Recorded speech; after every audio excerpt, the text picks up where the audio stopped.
Ito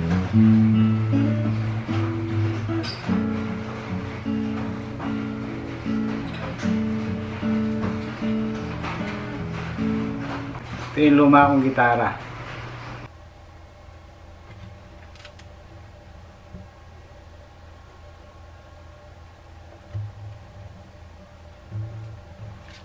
Para doon sa mga interesado, comment kayo sa baba. Baka maisipan kong ipag-giveaway ito. Hindi ko na ito maiuwi kasi meron akong isang bago. So isipin ko anong pwede kong gawin dito. Maaaring pag-giveaway? Pwede ba? Type nyo, mag-comment kayo sa baba. Paisipin ko kung papag-giveaway ko to. Binigyan ako ng amo ko ng bagong gitara. Pakita ko sa inyo. Nakakadalawang gitara na ako sa amo ko. Yung amo ko kasi mahilig mag-gitara. Nung kabataan nila, alam ko, meron silang banda. Hanggang ngayon, mahilig pa rin siya. Ang dami niyang gitara. Pag di na niya gusto, mayroon ng konting defect, pinapamigay na niya. Ako yung nabibigyan. Pangalawang gitara ko na ito, tinan mo. Binigyan niya pa ako ng case. Kaya lang, ang problema, yung case niya medyo maliit. Ang hirap ipasok, kaya nung sagad na sagad siya. Maayos pa. Ganda nga eh. Niyabangan pa niya ako. Ang bili daw niya dito nasa magkano ba? $400. Ewan ko kung totoo. Quote ang tatak. Ewan ko lang. Pero maganda siya. Mas maganda ang tunog nito kaysa dun sa luma ko. Tingnan niyo. Tarang! Ayun. Ayos pa yung case niya eh. Sinabi ko sa kanya, maliit yung case. Papalitan daw niya. Ewan ko kung kailan niya papalitan. Ito kasi, binaklas niya to. Siguro hindi na umaandar yung battery niya. Wala yung battery niya. Binaklas niya to. Ngayon natanggal yung bakal sa loob. Nagkalug-kalug siya sa loob. Maingay siya. Ngayon, nung inabot niya sa akin, sabi niya, ito lang ang problema niyan.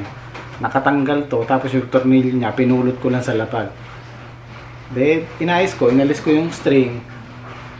Tapos, kinuha ko yung bakal sa loob. Tsaka ako in-screw ulit. Kasi hindi ko ma-screw kasi yung bakal niya nasa loob. Kaya tinanggal ko yung string. Tapos dinikit ko dito para ma-screw ko siya. So nagawa ko naman. Tapos binalik ko na lang yung string niya. Kaya medyo luma na yung string niya. Sabi kasi ng boss ko, palitan ko daw yung string. Pero pwede pa naman eh. Ayos yung tunog. Ayan o, diba? Ang laki ng kaibahan mo.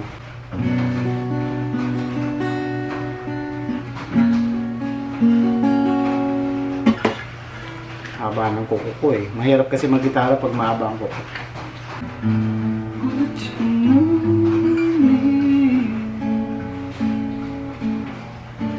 If I saw you whenever you say, if I saw you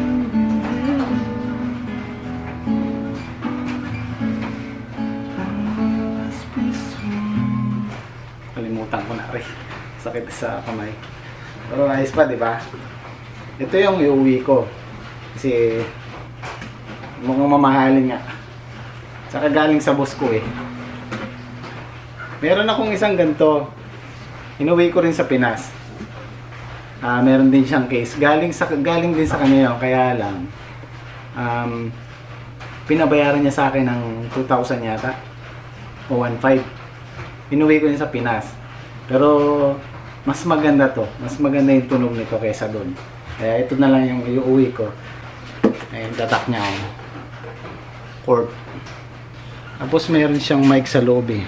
Microphone na yun. No? Kita nyo ba?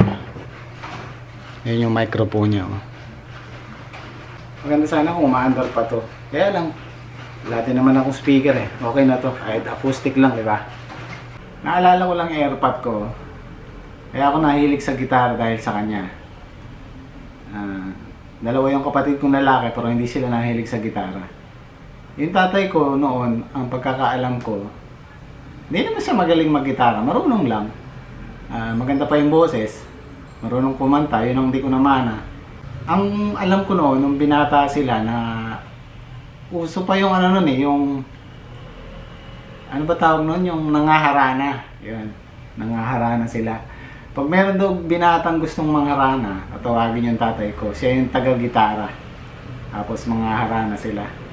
Actually, hindi ako naturuan ng epat kong mag-gitara. Kasi, nung time na gusto ko na mag-aral ng mag-gitara, wala kaming gitara. Wala na yung gitara niya nung binata siya. Nabulok na sa kalumaan. Gustong gusto ko matutong mag-gitara noon. Kaya lang, walang pambili ng gitara. Meron akong barkada, kababata, may gitara siya. Iyon, hinihiram ko. Nagpa-practice ako mag-isa.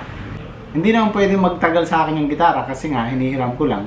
Wala pang ano nun eh, wala pang internet, wala pang YouTube, wala pang ganito. Ngayon kasi madali na mag-aral mag-gitara. May search mo lang sa YouTube yung kantang gusto mo, yung guitar chord, tsaka yung lyrics, mapapag-aralan mo na kahit mag-isa ka lang, mas madali, di ba? Noon, mano-mano talaga. Pag-aaralan mo lahat. Hindi pa naman ako ganong marunong kasi nga patigil-tigil lang ako mag-gitara. Pag may oras lang. Pero hilig ko yan. Yung mga pinag-aaralan kong kanta nun, yung mga madadali lang, yung bakit ba, yung mga ganun, ABCD lang eh. Paulit-ulit lang yung course na yung mga napag-aaralan ko. Tapos nung nakapag-apply nga ako dito, yun, nagka-gitara ako, nagkaroon ako ng time. Kaya lang ngayon, natuto naman ako mag-vlog, hindi ko na naman naharap. Kaya kinakalawang eh. Hindi ko matandaan yung mga chords na alam ko, yung mga kantang alam ko. Pagtagal, makakalimutan mo rin. Kaya kailangan paminsan-minsan na hawakan mo yung gitara. Para dun sa mga nagtatanong nga pala dito sa company namin kung mayroong hiring. Sa ngayon wala. Mahina ngayon sa amin. Tulad yan, start na naman ng crisis. Wala na naman kaming OT niya. Wala kaming gawa. Tulad kanina, nasa production ako. Wala akong ginagawa. Naghihintay lang ako ng utos. Kung ano lang yung utos ng bisor ko, yun ang gagawin ko. Mahirap. Pagka ganun, ang tagal ng oras. Itong company namin, garment store. Kung marunong ka manahe, pwede ka rito. Kung marunong ka mag-cut, mamlansya, pwede. Kaya lang, walang hiring ngayon. Mahina ang company namin ngayon, hindi ko tulad ng dati. Na kapag may umuwi, pag may nag-finish contract, nag-hire sila kaagad. Tapos para dun sa mga nagtatanong, sa pag-apply dito sa Taiwan, nasabi ko na to ng ilang beses sa vlog ko, ulitin ko ulit, kung may age limit ba, may weight limit ba, may height limit ba, may eye test, ano pa ba? Ano pa ba yung mga tanong yung madalas? Kasi minsan hindi ko nasasagot dahil kulang tayo sa oras. Oo, merong height limit, merong weight limit, merong eye test, merong lahat naman eh. Kaya lang, depende yun sa kumpanya, depende rin sa agency. Ang pinakamaganda kasi, mag-apply kayo para malaman nyo. Kasi hindi mo malalaman kung hindi mo susubukan eh. Hindi ko rin pwede sagutin na oo o hindi kasi iba-iba yan. Ibang company, ibang rules, ibang patakaran. Katulad dito sa amin, yung amo ko, hindi masyadong maselan kasi nung dumating ako dito, nag-medical ako sa Pinas, pasado ako. Tapos, pagdating ko dito, medical ulit, meron akong parasite. Parasite nga ba yun? Bulate. So, remedical ulit ako. Nagtanong yung boss ko kung bakit ako minedical ulit, anong problema. Sabi ko, meron silang nakitang bulate sa tiyan ko. Okay, sabi niya, mag-medical ka ulit. Tapos, pag pumasa ka, walang problema, sabi niya. Yan. Kung sa ibang kumpanya yan, lalo na sa mga pagkain, bawal yan. Pauuwiin ka, kahit bulate lang. Tapos, sa eye test, depende rin, ganun din. Depende sa trabaho mo. Lalo na pag electronics, siyempre, kailangan nila ng good eyesight, di ba? Pero depende pa rin yan. Depende pa rin sa amo mo kung tatanggapin ka niya o hindi. Kaya mas mainam kung susubukan nyo para malaman nyo. Tapos yung height tsaka weight, ganun din yun. Paiba-iba. Depende rin. Magkakaiba yan sa company, sa employer, sa agency. Doon magkakatalo. Kaya hindi ko masagot ng eksaktong oo o hindi. Kasi hindi ko alam kung magkakaiba ng ano yan eh. magkakaiba ng patakaran. Kaya mas mainam kung mag-apply kayo para malaman nyo. Sabihin nyo sa agency kung ano yung problema nyo. Huwag nyong itatago kasi makikita at makikita sa medical yan. Kaya mas mainam kung magsabi kayo ng totoo, mas malalaman nilang maaga kaysa dun sa napaalis ka na, papaalis ka na, tsaka palang malalaman yung problema mo. Mas mainam kung maging honest ka, sabihin mo lahat. Kung pumasa ka, okay. Pero pag hindi, at least alam mo kung ano yung problema mo, di ba? Kaysa dun sa nanguhula ka, papasaba ko, hindi, di ba?